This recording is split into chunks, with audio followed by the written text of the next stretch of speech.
Welcome back to Against the Cage, your MMA home, where you can find all the latest content about MMA and, of course, exclusive interviews with all your favorite fighters. My name is Jake Aryeh. I'm joined here by my esteemed co-hosts Scott Fontana and Erich Richter. And guys, since the last time that we spoke, we had some pretty big news dropped on Friday night, late Friday night. Alex Pereira would be vacating his light heavyweight title.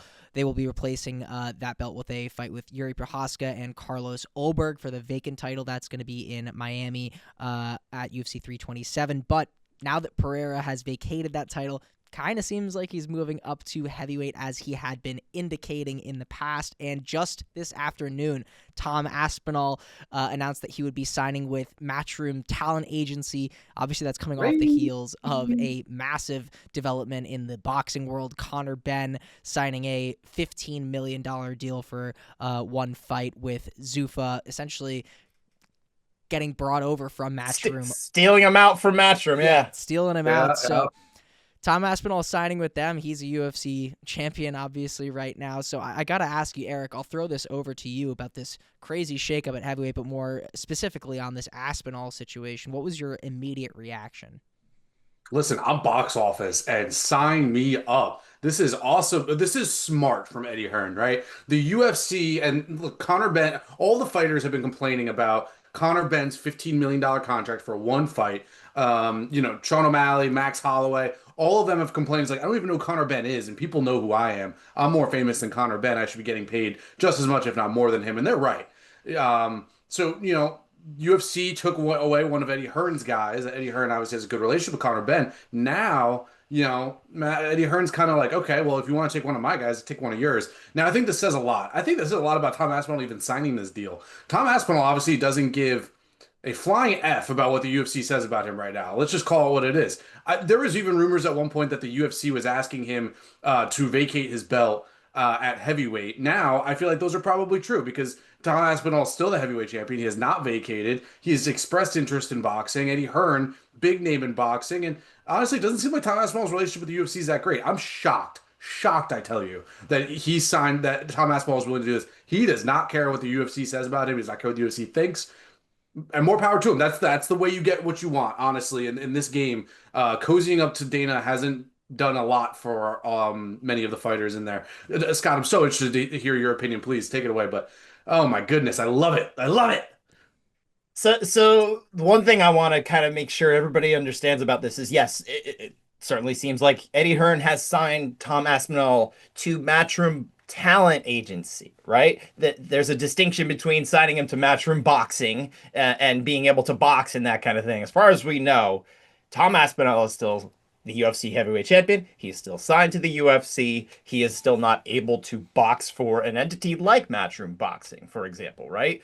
But it obviously is a very clear shot across the bow, right back in the other direction. Eddie Hearn is doing exactly what you said, Erich. The one thing I have in mind here, obviously it's very interesting. It certainly is, but I don't know how much at the end of the day Dana White cares that this is happening relative to the same way Eddie Hearn cared when Zuffa Boxing was able to sign Conor Benn away. I think you saw it very publicly. Eddie Hearn was not happy. He was like kind of almost hurt, right? I don't know that Dana White's going to feel that way. I think he's probably like, all right, whatever. We'll do our own thing. Moving on. And they may just strip him for all I know. I don't know. Maybe they're going to look to terminate. I have no idea. There's no way to know. I imagine they would hold on to him as long as they could to at least prevent any sort of money making on behalf of Tom Aspinall somewhere else. So I don't know what's really going to happen here, but UFC still does hold a decent amount of cards. It's just clear what we're seeing here is that Eddie Hearn is not going to take this lying down. And Tom Aspinall is kind of tired of being I don't want to say he was a doormat, but frankly, Dana White has not had his fighters back very publicly here. And it's not the first time. It's certainly not going to be the last time, but we've seen it over and over. This plays out. Dana White doesn't necessarily back his guys if they're in a situation he just doesn't like. And obviously that created acrimony with the heavyweight champion. And here we are. But it is a crazy situation. I'm very curious how this plays out. a couple details to add. I believe that Tom Aspinall has 2 fights left on his contract. According to a past interview with his father, who had said he had 3 fights left before the Ciryl Gane fight, assuming that that took one off. Math, right? 2 fights left on his deal. So, you know, imagine a world where Dana has to now call Eddie Hearn to negotiate a contract with his heavyweight champion. Just the scenes there, the negotiation you could probably sell on pay-per-view on its own. Have them having to get into a room and talk. But honestly, Scott, I think you're right. I think that Dana's going to look at this and say, whatever, and then probably not even make that call to Eddie Hearn. And that'll probably be what ends up happening. The negotiation probably won't even end up happening. And and you make the good point, right? Eddie Hearn's basically Tom Aspinall's manager now. But That's what it seems like, yeah. More or less, it seems like a talent agency. It seems like he's the agent. I just think it's important to recognize Tom Aspinall's going to box. This is what that says. Tom Aspinall will box at some point. 2 fights left on his deal. Now, an extension with the UFC seems increasingly unlikely, or I don't even know how to categorize it. It's going to be interesting to see how that plays out. But you might see 2 more fights from Tom Aspinall for the rest of his MMA career, and then he jumps into boxing. That's what it seems like is going to happen. Well, listen, don't forget here though, there's 2 fights left, but there's always those champions extensions and that kind of thing. I know they had to change their contracts a while ago, but then I think they were able to change them once again. I'm not exactly familiar up to speed with the exact moment of what we have right now, but my understanding is it's 2 fights left, but if you're the champion, that can change, just kind of like the way it used to. So Right. we'll have to see how that plays out in full, right? If they do strip him, that's a different thing. Right. From talking and knowing agents in MMA, they say that if you have a good agent, you don't have a matching clause. If you have a bad agent, you have a matching clause. So it just depends on what is it. It Well, seems like what do fighter we by think he fighter had basis. before if he's already leaving them? Exactly. So I would venture to guess, yes, he probably has a matching clause. But like there are some fighters that I know for sure don't have matching clauses, and it's a fighter by fighter basis. Those matching clauses as of recently. So yeah, that's the update there.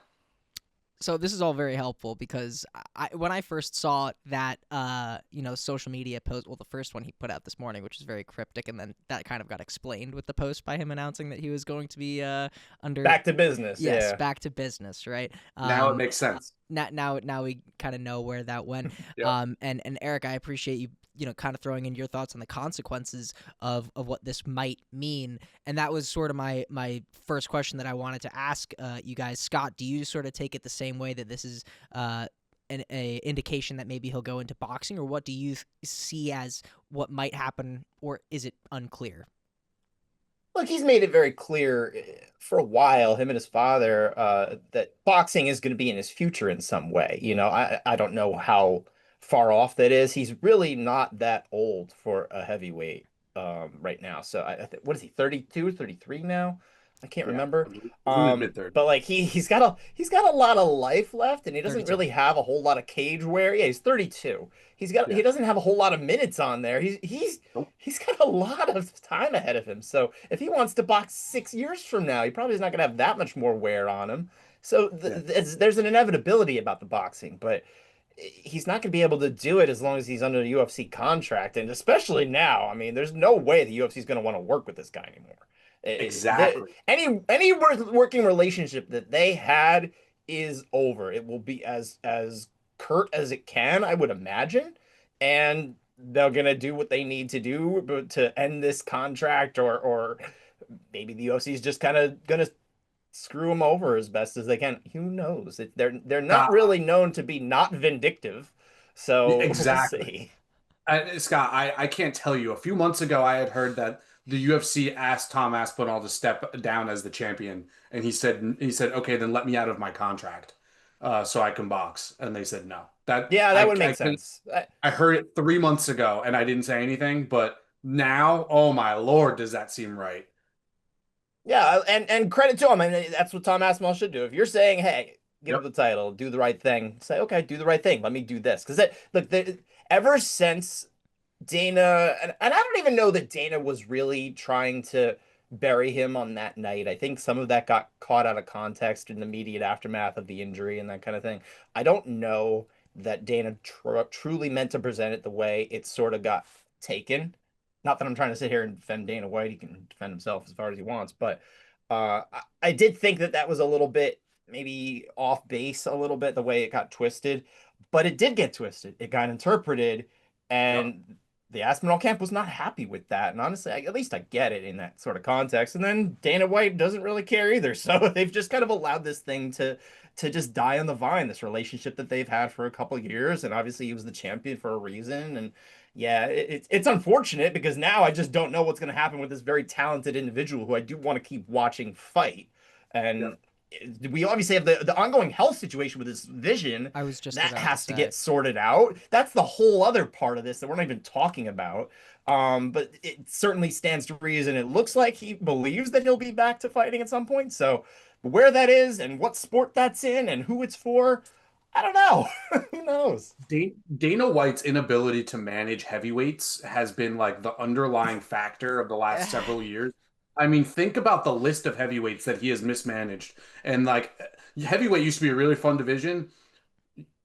All of the good heavyweights have had an issue with him in some way. I mean, Jon Jones is obviously his own like separate case, but Aspinall and Ngannou, he was unable and unwilling to really mend fences there. And for whatever story you believe is what you believe, but the fact is the fact. Heavyweight has been mismanaged.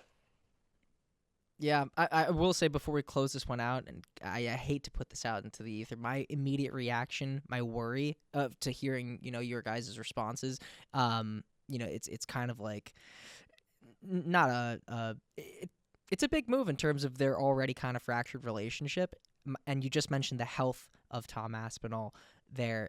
My worry is that like he knows that he is not going to be fighting again, and that this is just a slight at Dana because it doesn't matter all the same.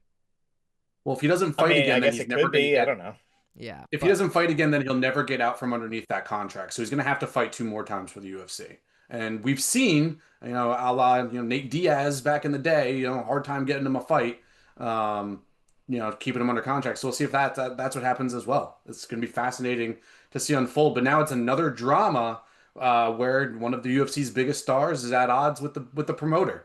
We've seen this one before, eh? yes, we have. Well, let's Once in a talk while. about the one of the promotion's biggest stars. I mentioned him earlier, the man who I believe, and it kind of seems like the consensus is that he will be moving up to heavyweight, Mr. Alex Pereira. I gotta ask you guys. Let's just assume that he is going up to heavyweight. Does anything other than Jon Jones make sense for him, Eric? What do you think? Because that's a pretty box office fight now.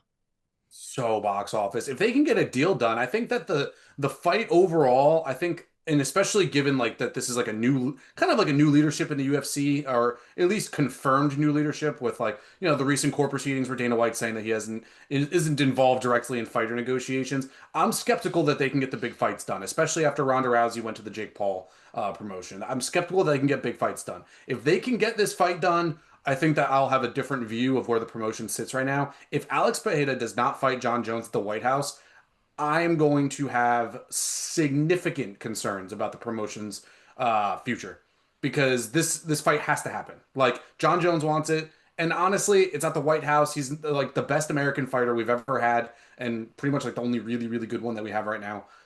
It just makes all the sense in the world. It's the only fight that matters at heavyweight, really, with Tom Aspinall out with an injury. So that's the fight. It has to be the fight. They got to make it happen, and I'll have concerns about the promotion if they don't. Real quick before you jump in, Scott, because I want to hear your thoughts too. And as far as your concerns about the promotion, do you mean from like your own entertainment standpoint and like how invested you'll be in the sport, or Their And not ability to necessarily get- financial viability. yeah, Yeah, no, not financial liability. They're going to do real well, and the stakeholders are definitely going to okay. be I just want to clarify. going.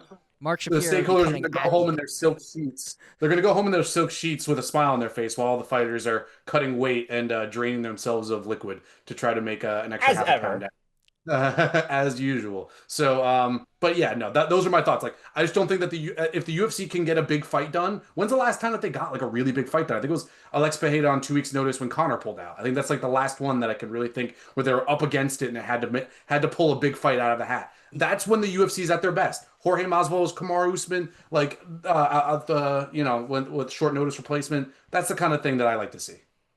I don't Listen, even I'll tell know. you something that you already. Let me tell you something you already know, Eric. And I'm not going to reveal anything that you're not Mhm. familiar with. The UFC can make literally any fight they want. They can.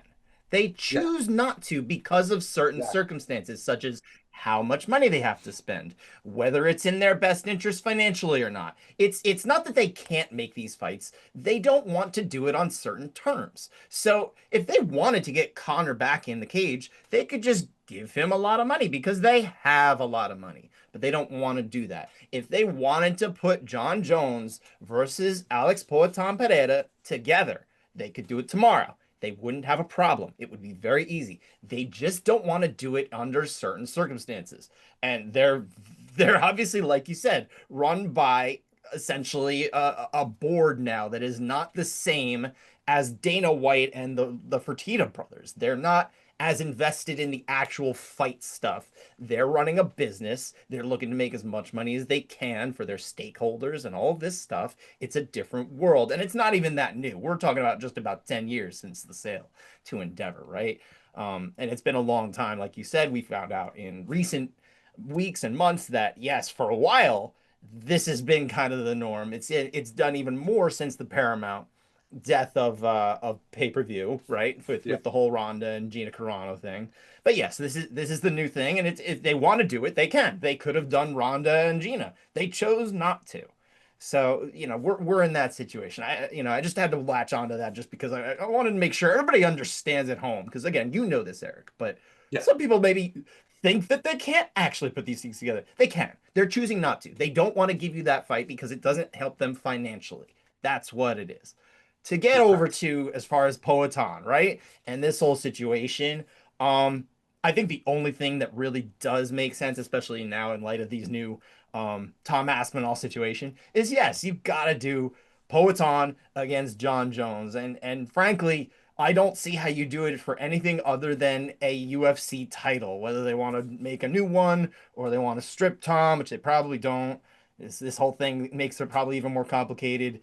Um, I imagine it's going to be for gold, one way or the other, and that's the way it's going to be. In theory, you could do a Ciryl Gane. I know what was it? You guys had tipped me off to the fact that Charles Oliveira said it's not going to be Ciryl Gane against Poetan.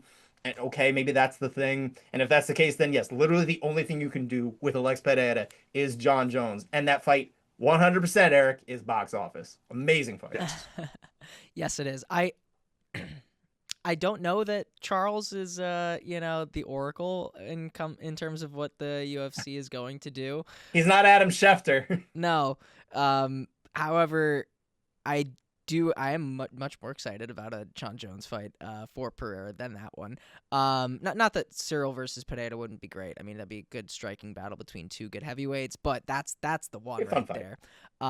I gotta ask you. Yeah, that is the one because it's a two division champion versus a two division champion. One of them's going for a three Perfect. division. The other one is probably the goat of the sport. Yeah. This is about as box office as it gets in mixed martial arts. Yeah. It's funny too, because like when this whole Jones Aspinall saga was going on, Jones was like, "Guys, let me fight Alex Pereira," and everyone was like, "Shut up, no!" Like you're ducking Tom. Like, and now it's Yeah. everyone's like, "Please give me that fight." We're like licking our Yep. fingers. But no, but the key was that he held the I know, heavyweight title. I He know, was I know, holding up something that was more important. I know. Now, Tom, whether it's his choice or not, he's the one who's holding it up. He's injured. This is why he's holding it up, but he is the thing that is holding it up. So it does give us that kind of okay, we can see why they would want to put this fight together. And yes, it was never a not fun fight. It was that the heavyweight division was held hostage for a fight. Frankly, by the end of it, nobody really wanted Jon Jones versus Stipe Miocic. It just wasn't No, that interesting anymore. So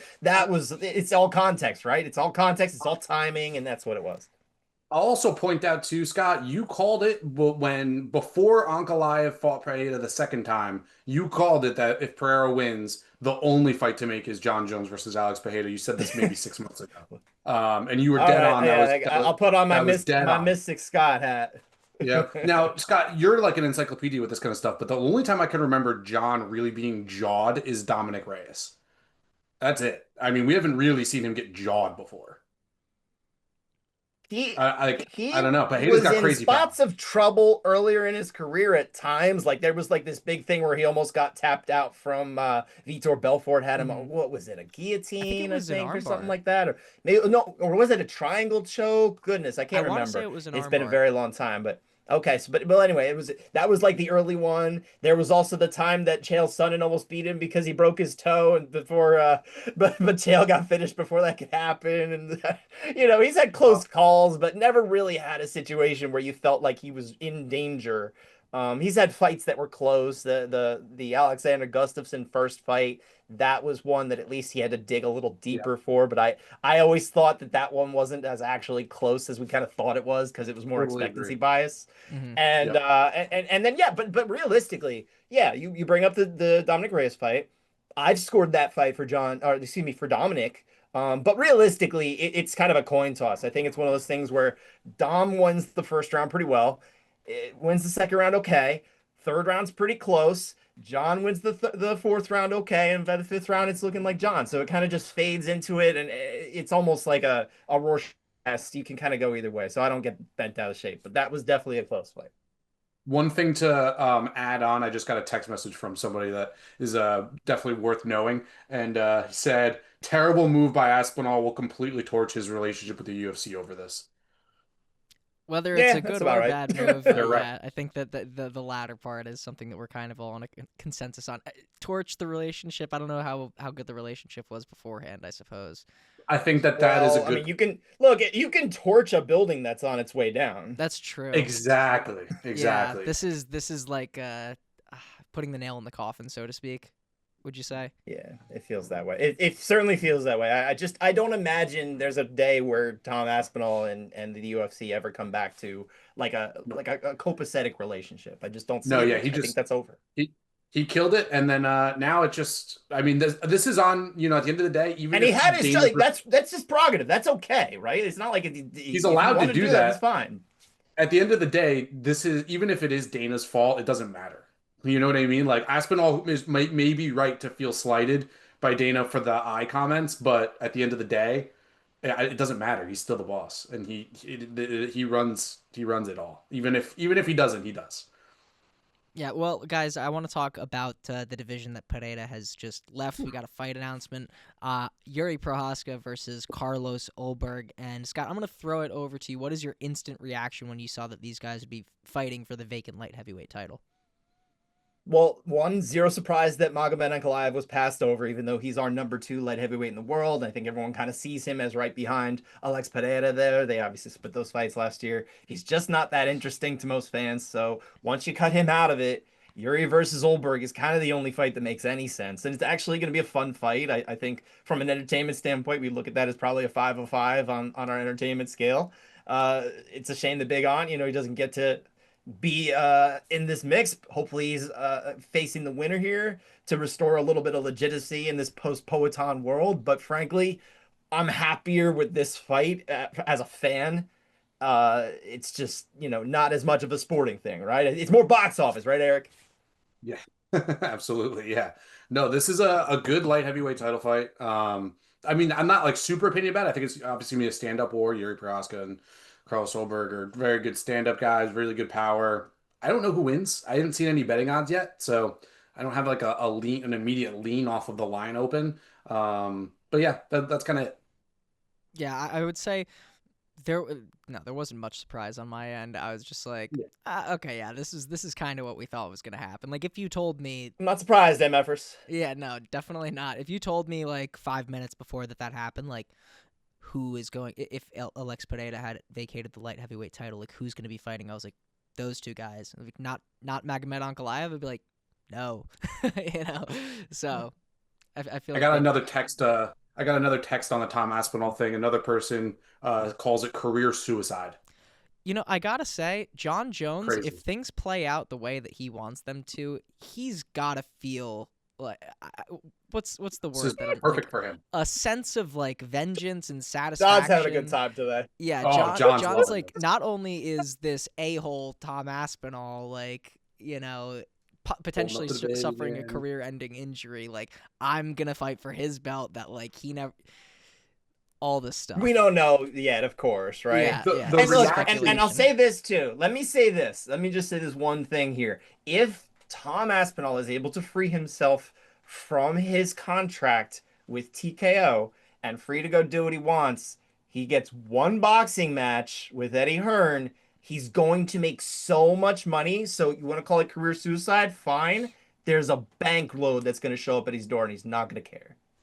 It's fair Maybe enough. you're right, but the career suicide angle, I think, is more like the UFC will never let you out of their deal. Like, I don't know what his deal looks like, There, right? no, absolutely, there is that element to it. But what I'm saying is That that element is. at some point, in theory, if he can free himself, then it's still worth it at the end of the day. But it's a You're risk, right? correct. You're correct. It is a risk, but the reactions have been visceral from people that matter. Sure, We will see how that story I unfolds. matter too, you know. Yes, yes, he does. Well, Yes, you that's what do I'm care. saying. Us, we're the ones who matter. Yeah. Well, guys, we will definitely see how that story unfolds. Let us know in the comments, you at home, what you make of this whole heavyweight situation. A lot going on over there, Wild. but excuse me, guys. Let's talk about UFC 326, the lightweight division moving a few pounds down. Max Holloway versus Mr. Charles Oliveira. They're going to be fighting for the BMF title. 9 p.m. Eastern, main card, 5 p.m. prelims. All of that is going to be on Paramount Plus. And as we've kind of been, waiting to see when this whole simulcast with CBS thing would happen. First time it's going to happen, this card, 8 p.m. to 10 p.m. That's going to be the last hour of the prelims and the first hour of the pay-per-view.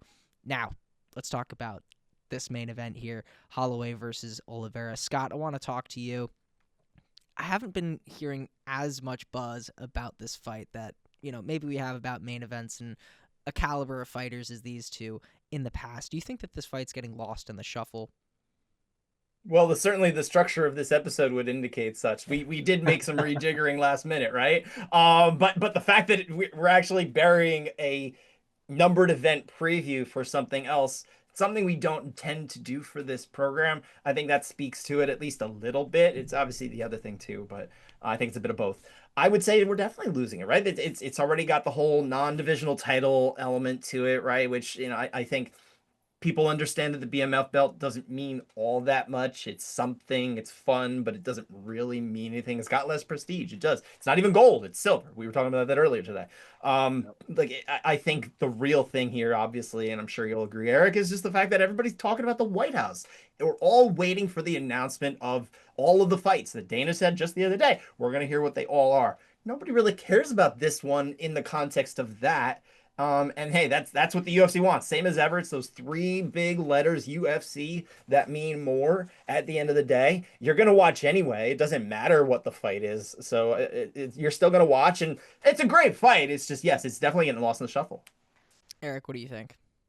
Well, so I was gonna say like, yeah, maybe it is getting lost in shuffle, but I looked at their YouTube numbers on Embed for the Embedded series, and they're really high. Like this fight's actually trending higher than Holloway versus Poirier back in July, which I believe was International Fight Week for UFC 318. So the embedded series YouTube numbers would say that we're wrong on that. And I got this crazy email from a sports book. I'm not sure if I could say what book, so I'm not going to. But they reached out to me and told me that the UFC betting volume numbers, both in terms of money and bet count, has increased dramatically since they moved over to CBS and Paramount. Which is again, it seems like the UFC is just bigger now, just from the move to the new streaming platform. So it might not be. It might just be impossible to like even really quantify. Like, is it a new game that we're playing now? I don't even know what the answer is, to be honest. Originally, I had said yes, but all of the data numbers are telling me that I'm wrong. So I don't even know. I That's an don't know interesting that point. this just because you're like just because it's not it is doing well, but in all those metrics you're saying, right?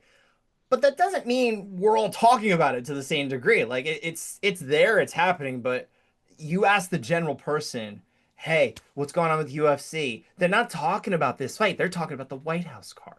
And That's true. especially because it's heating up this week. And I think that's really all I mean by getting lost in the shuffle. I think it's a fantastic fight, and I'm glad to hear that there is engagement with it and people do want to watch it, because this is the type of fight I'm more into. You're a little more box office. I'm a little more Yeah. like sport, and I think this is much more sport to it. And these guys are they're really just about competing and about fighting and the spirit of fighting and martial arts, and I'm all about that. That's me, and I'm fully charged in.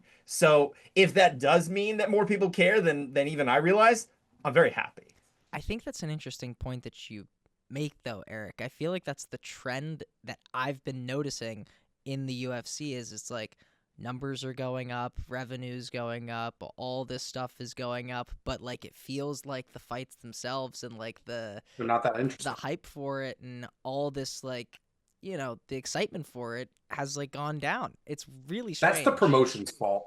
That's the promotion's fault. One of my best takes that I've had on this podcast was I was calling out Dana White for the Instagram live fight announcements You back were over one a of year the ago. pioneers of that. I was the will give you pioneer of that.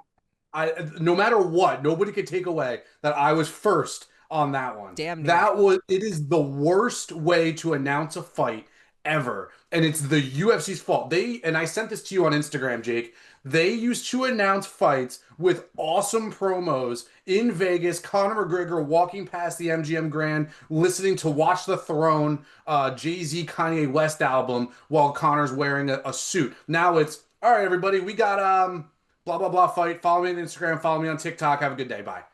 That's it. Follow me on Instagram. That's it. That's all I want. That's all I care about. We'll Follow see me on how Instagram. This, I'm an White House influencer. card gets announced. It better not be on Instagram Live. I actually asked around and nobody knows, but I'm just saying, like, they need to be better. They are worth way too much for. I understand that he's the promoter, but you are not a TikTok influencer. You are better than this. You are better. You can do better. I promise. Just try. They have more resources. They really should do more. I'll say this: we're recording this in the early afternoon, right? I'm not sure when everyone's going to be watching this and tuning in, and it's entirely possible that all of these fights will already be announced by the time you're watching the show. But if they're not, my theory is that they're going to do it on Friday, probably like in the afternoon, evening, and they might do a little bit more of a throwback to when they used to just bring out all these bodies on stage, right? At least something like that would be cool. Like I think people enjoyed that enough, and if that's what it is, I think we could at least be happy that it's not just what's everybody, Dana White here, we got fights going on at the White House, this, and this, it's gonna be super awesome. Go watch it. That was more enthusiastic than we get from Dana. I got honestly. What's up, everybody? Dana White. What's up, everybody? It is F It Friday here. I'm gonna eat a fish-covered pretzel. He doesn't do that anymore. He does the he tops doing cards. He does the tops cards. Listen, Jake, let's steer it back though to this fight. Obviously, we've been talking about all the White House and that kind of thing. Let's steer it back to this weekend and this fight. The thing that kind of throws me off here a little bit is the fact that we have this fight with Max Holloway, with Charles Oliveira. They're both ranked higher than the interim champion Justin Gaethje, who just won his belt earlier this month over Paddy Pimblett. This fight seems a lot more impactful for a title in the lightweight division, right? I mean, would you agree, Jake? So I understand what you're saying. In terms of a sporting aspect, I do agree. Like, if we are going to be giving our sports entertainment rating, I would venture to guess that, it's going to be a higher score than, that interim title fight was in January. However, there's just a little wrinkle, and that's that both of these guys have lost to Ilia Topuria in, pretty devastating fashion.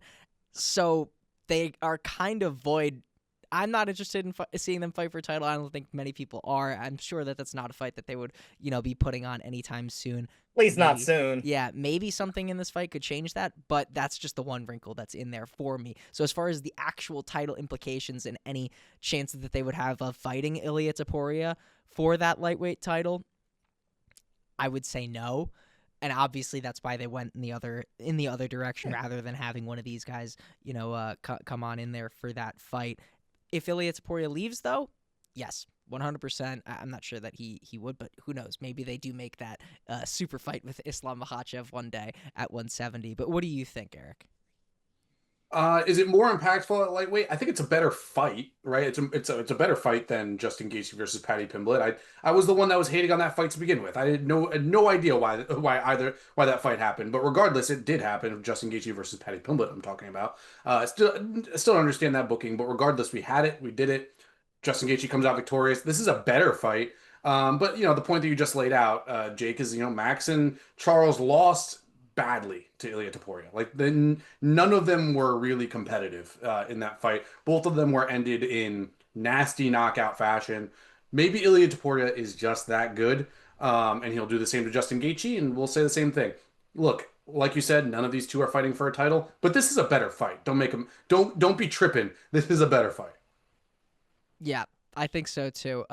And obviously, we'll see what the entertainment rating is on this one too. Not that the other one was low. I think we might have been 4 or 5s across the board for that one, but we'll get to that in a second. Eric, I'm going to throw this one back to you.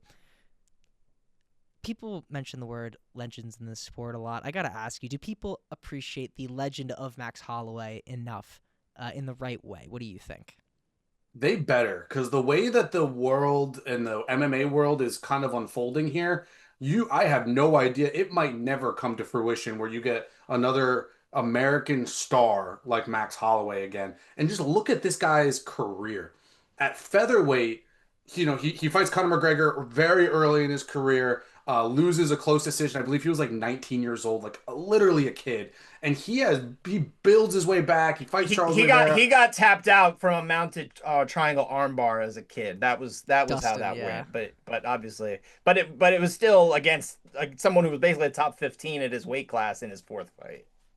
Yep. Yeah, absolutely. So, like, you just go through this guy's career. I mean, obviously, you got the highlights, right? I'm the best boxer in the UFC. That was an awesome moment. And his featherweight reign is very underrated. Like, he unseated Jose Aldo, who was, Aldo loses to Conor. People forget Aldo jumps right back in there and takes over featherweight again until Max Holloway comes along, really improves rapidly, and is even able to stop Aldo in the second fight as well. And then doctor stoppages Brian Ortega, brutal stoppage in that one. And you move on. He goes into lightweight. He dominates lightweight a little bit. Like he has had basically 3 careers in one. It's really unbelievable, and he is so fun. Like I don't know if we'll ever get another guy like Max Holloway. I'm also really down on just the idea of American stars in the UFC being a thing going forward because the pay is just not worth it. Scott, what do you think about the legend of Max Holloway? Do people appreciate him enough? Honestly, like I think they do, but I also don't think they do because the resume, for a lot of the reasons Eric is talking about, like it's really an off the charts resume, and we don't talk enough about resumes sometimes. Here's something for you. You look at Fight Matrix and you go all the way back to April 2015. And since April 2015, 19 of his 20 fights coming into this weekend are against top 10 fighters. The only one that's not a top 10 fighter was Yair Rodriguez, who was removed from the rankings before that fight because of that inactivity. And then when he re-entered the rankings, he entered at 10. So we're talking about literally no gimmies. It's all top 10 fighters for 11 years running. And that's another situation right here. He's going against a top 5 guy. This is someone who has fared 14-5 against all those ranked competition. The only losses are 3 times to the same guy, Alexander Volkanovski. Like, look, he tried 3 times. It's just a hurdle he couldn't climb, right? He got knocked out by Topuria, like we talked about. No shame in that. He lost to Dustin Poirier, and then he finally got that one back. No shame. The resume is off the charts. I'll give you one more thing. I have, and I don't want to go deep into this, but I have a little formula I use to help rate MMA fighters' careers. Not a be-all, end-all, just a little tool, gives a little context. Real short, it accounts for record, quality of opponent, whether the fights are in big promotions, and whether it's for titles and all that kind of thing. All time, among all fighters, Max Holloway ranks 9th. Wow, that 9th ever? 9th ever. My That's goodness. unbelievable.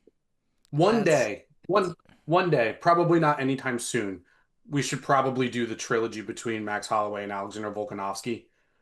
I know that those are Well, three. quad well, trilogy. they had the trilogy. They Yeah, had the trilogy. that's what I meant. Oh, No, I'm I saying see like what we you're should watch them saying. for I see homework. what you're saying. He's talking about homework. Yes. Oh, Yeah. yeah. We've already watched that though. We One day. gotta I catch mean, you guys I've up to watched older them. fights. Yeah, yeah. Yeah, Oh, yeah, fair yeah. enough. Fair enough. I'm just saying that like those 3 fights, so high level, so high level. Yeah. I lost a ton of money on Max Holloway by split decision, I think twice. So yeah, bad memories. Move on.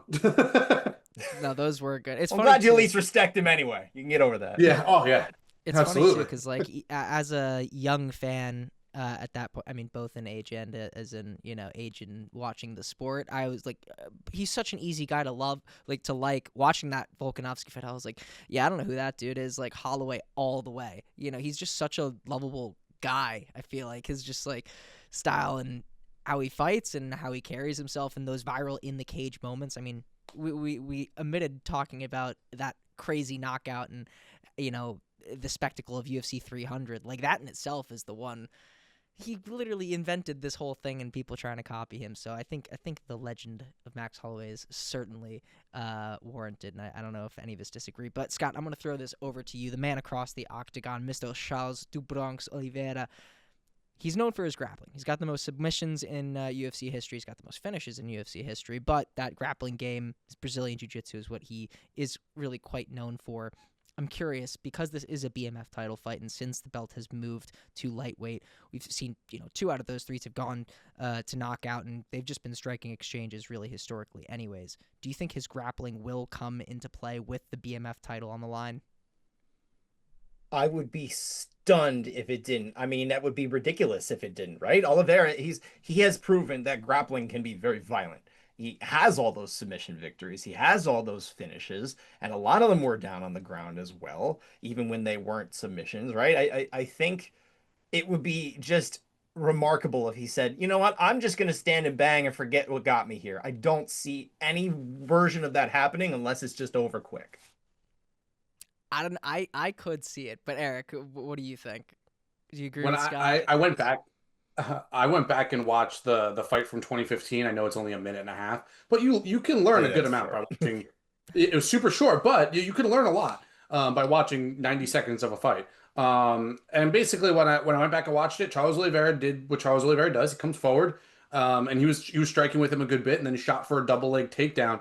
Max didn't even really try to defend it. He kind of just rolled over with him, landed in in a top guard, and got up immediately, went back to the center of the octagon, and then Oliveira had came up with I believe it was a separated shoulder. Was it collarbone? I'm not sure exactly what the injury was. No. We talked, Eric, we talked about it in the interview with him that I did, where basically he had hurt his neck in training, and there was like a curiosity whether he was concerned on the way to the hospital, like, am I going to be paralyzed? Like this wasn't a separated shoulder. This was a very serious injury. And it wasn't really related to anything in the fight. That's why, especially that fight, tells you almost nothing.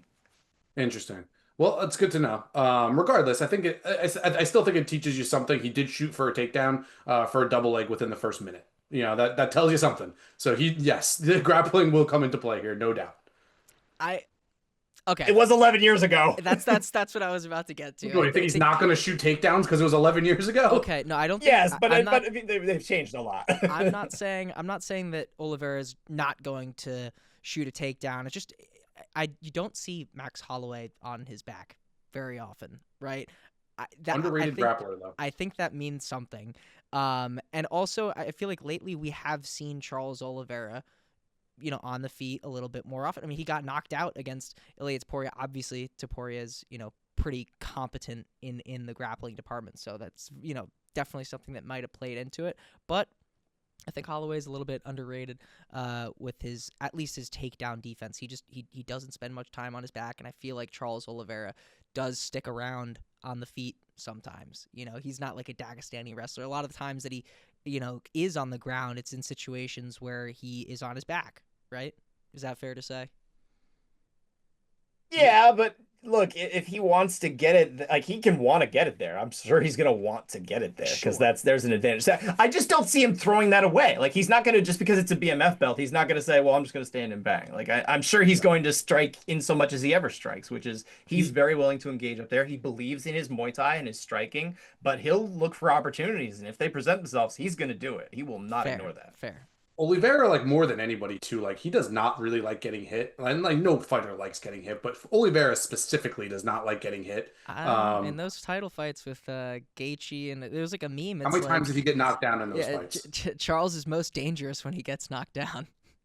Yeah, well, he got knocked down like 3 times in those fights because he gets hit and he immediately falls to the ground to try to pull them into his guard. It's true. Right? Like he's not Why not? doing He's it. confident there, you know? Yeah. Exactly. There will be grappling. Next week, when we come onto this pod, we will either I will be like, haha, I told you so, or I won't say anything at all, and I'll drag us into a different conversation. Guys, Eric, collectively, we will bring him into it. Yes. Good, fair enough. Yes. Guys, let's get to I don't know what we were just talking about. Let's get into the sports entertainment rating. I'll go ahead and get us started off.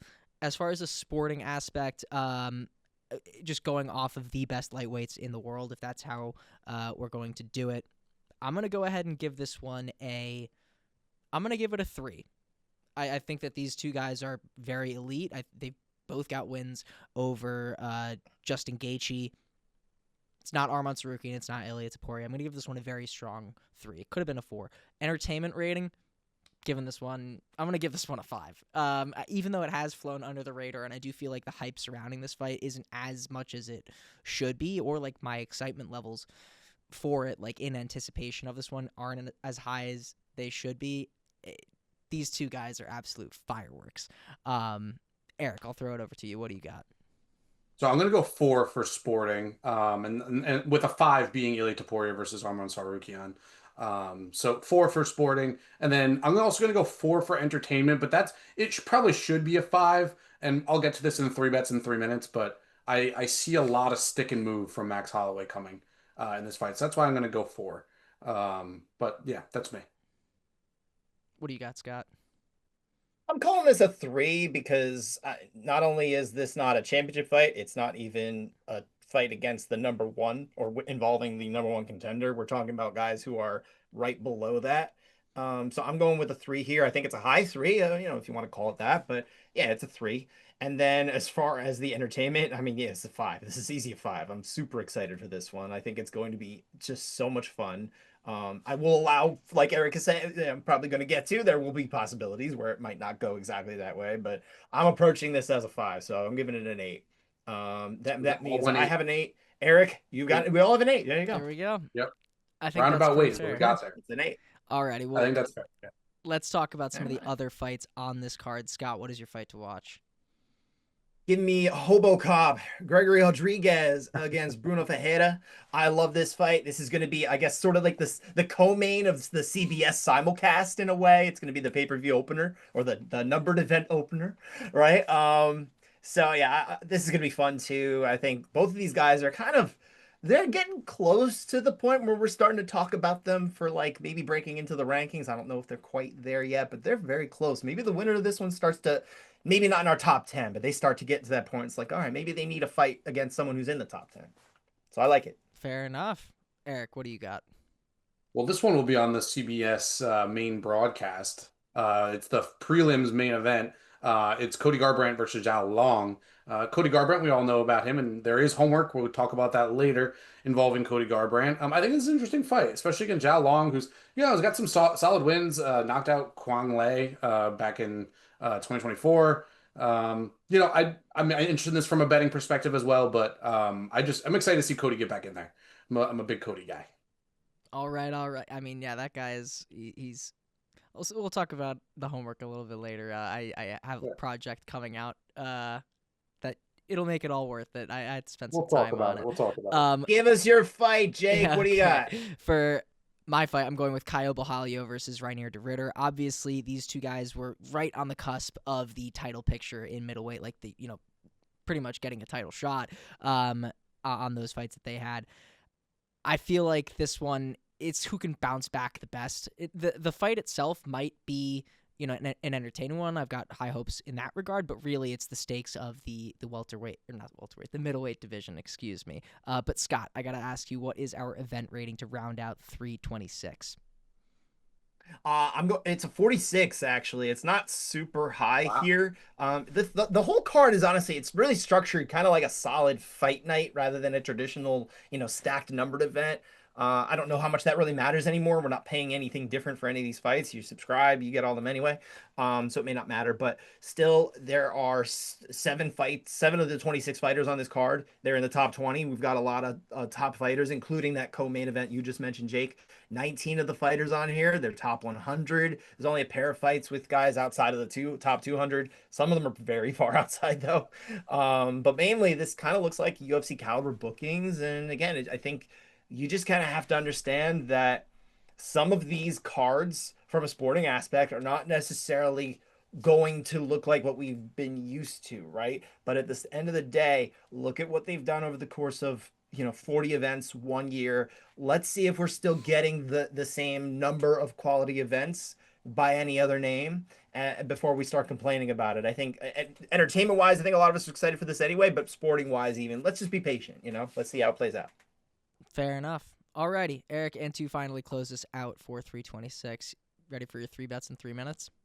UFC 326. Guys, I need to be reined in. I'm just going to, before I get to 3 bets in 3 minutes, and I appreciate you guys giving me a couple minutes to just talk, I need to be reined in. Last week, I picked Bobby Green, who was a plus 350 underdog, and I took him by decision at plus 720, and he won by knockout. Why am I getting cute? I need to rein in my underdog picks. So I need a consigliere. Anybody has recommendations for me, please let me know. We went 0-3 last week. Christian Quinones, plus 600 by submission, had a rear naked choke, didn't know how to finish it. And Bobby King Green, by decision, did not happen because Daniel Zellhuber got clocked at the end of the second round. So we move on to UFC 326.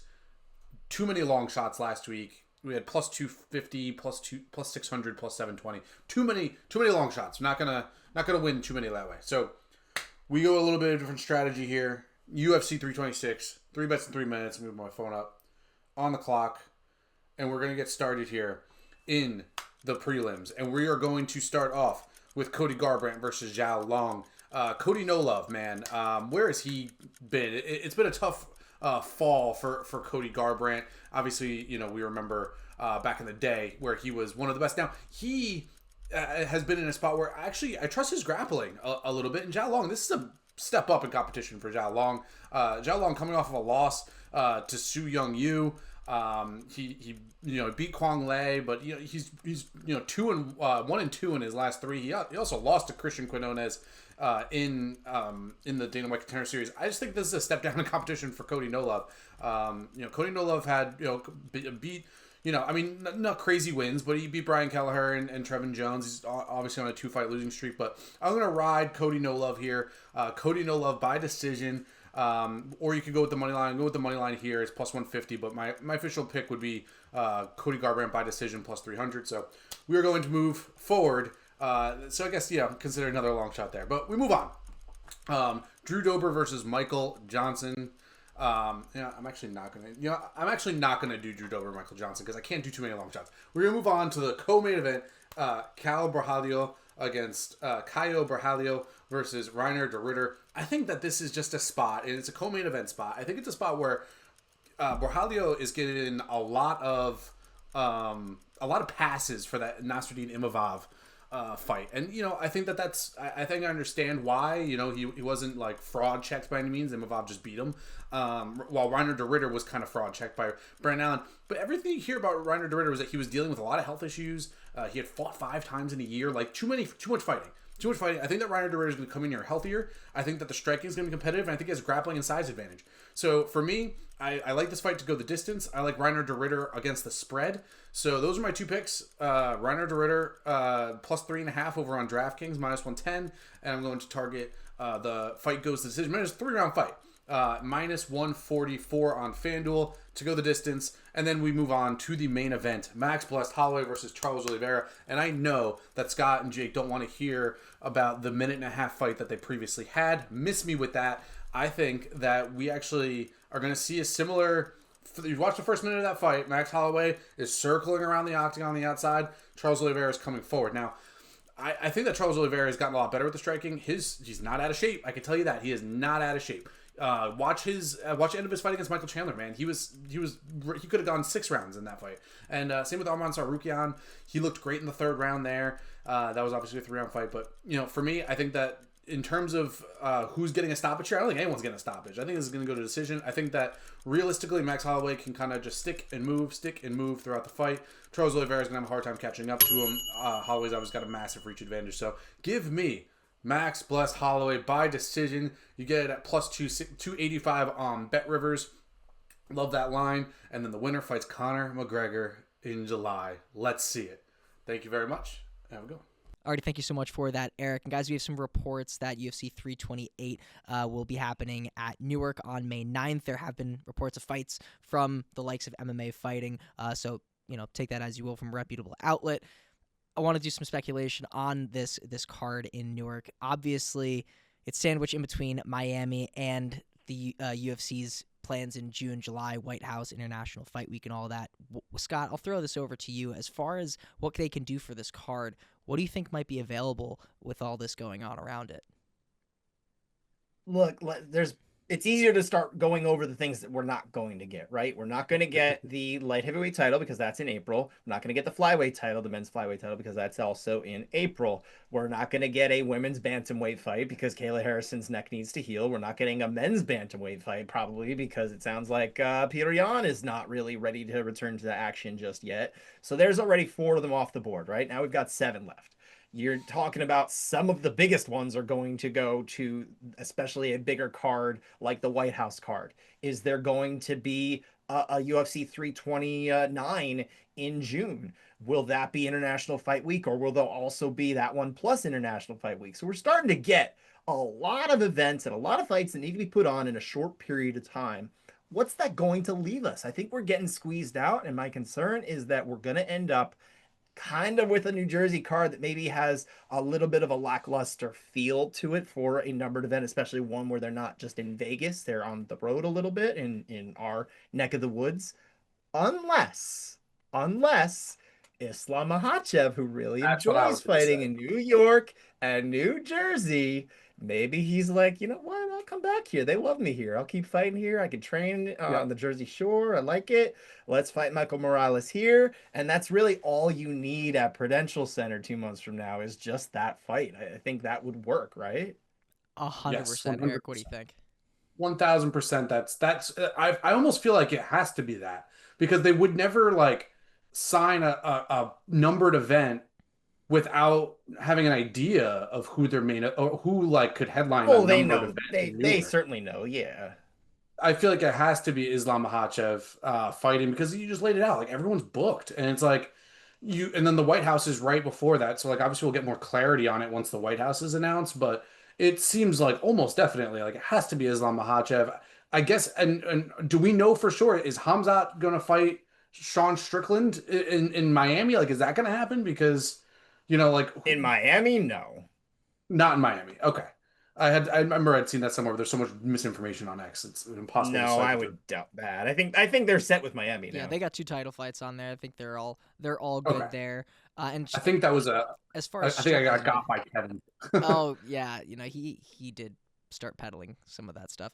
Okay, maybe I think I got. But as far as Strickland, I think it's too soon for him to do early May.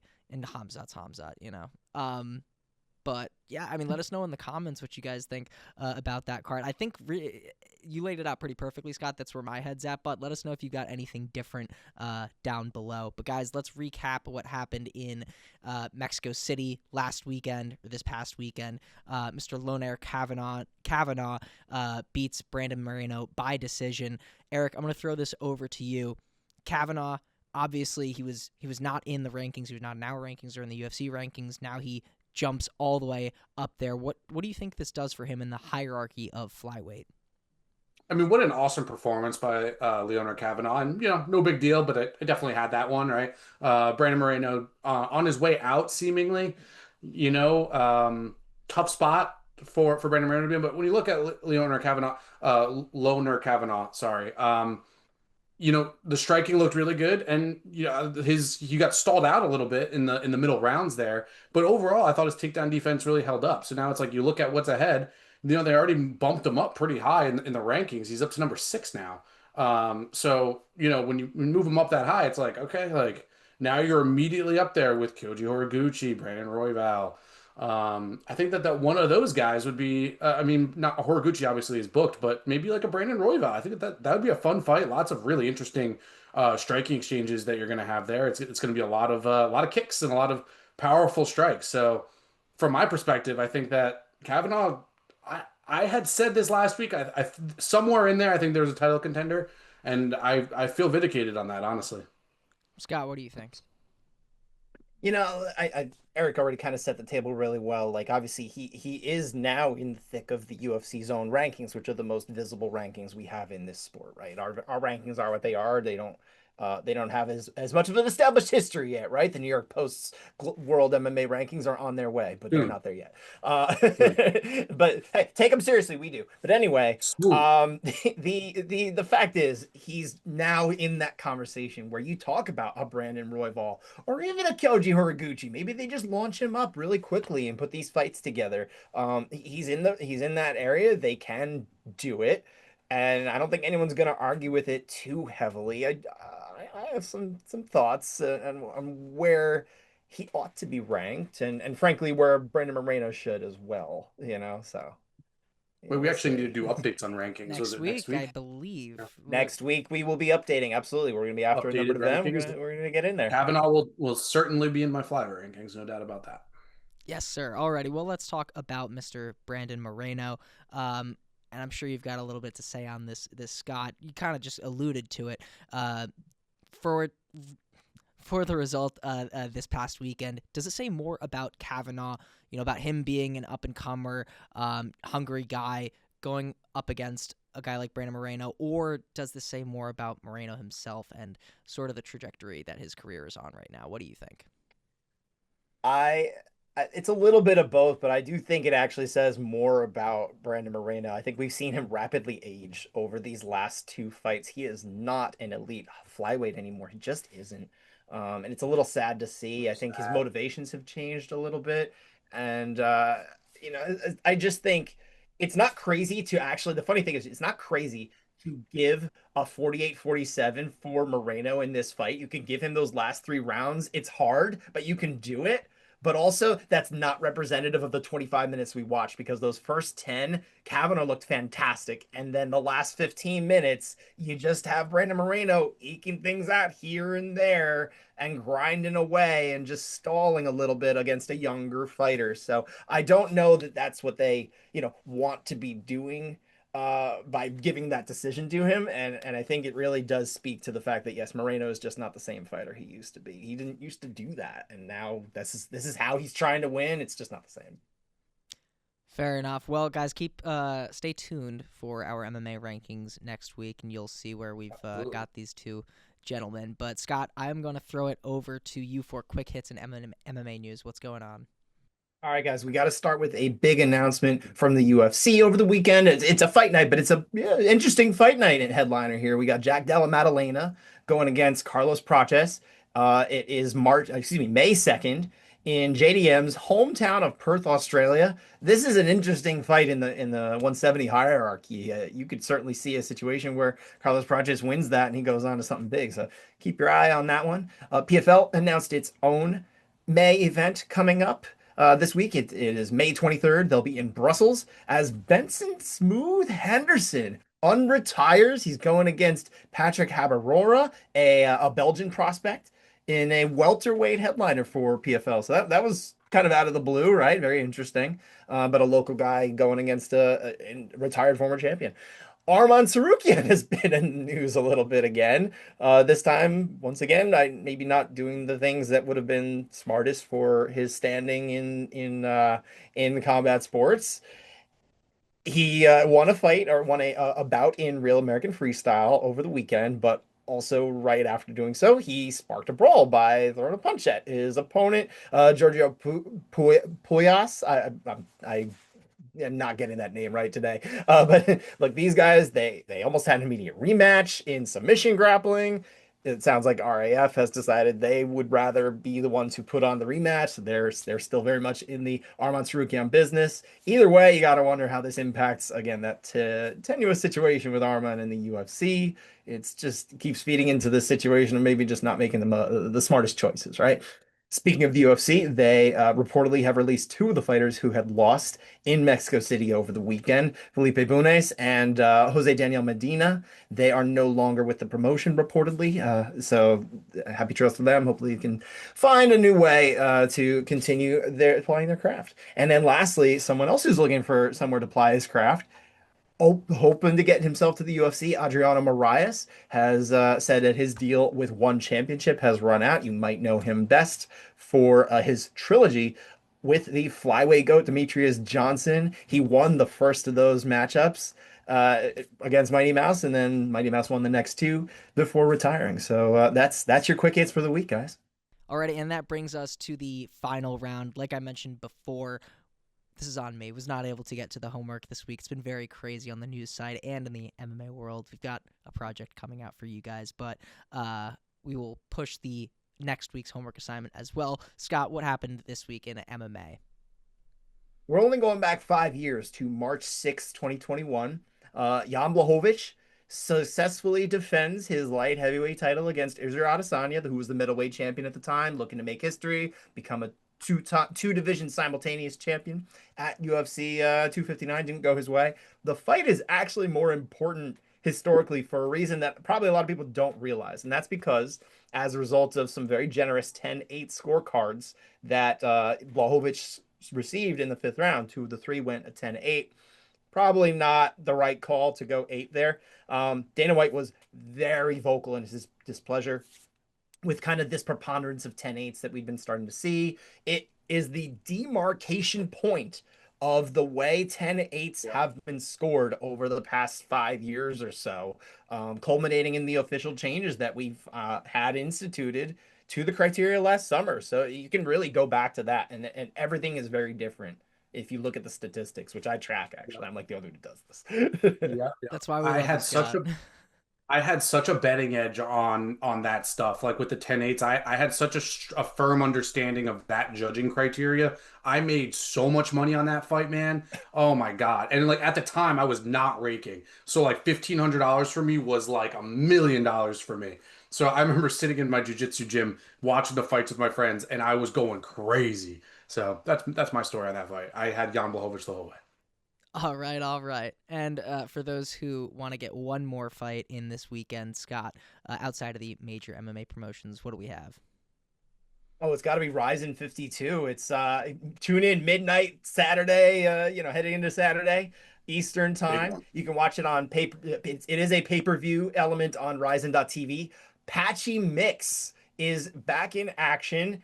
He's fighting at featherweight now after his stunning flame out of the UFC. He is fighting against Kyo Makimoto, who's a young up-and-comer, kind of a rising prospect. I believe he's a teenager, actually, or somewhere around there anyway. But yeah, we're talking about essentially a sort of a top 15, top 20 bantamweight in the world fighting outside of the UFC because the UFC said, we don't need you anymore. You didn't do what you were supposed to do, but he's still UFC caliber realistically. I think he's better than a high percentage of even the 45ers on the UFC roster. So to have him outside fighting against anybody, this is kind of about as elite as it gets outside of the top 2 promotions.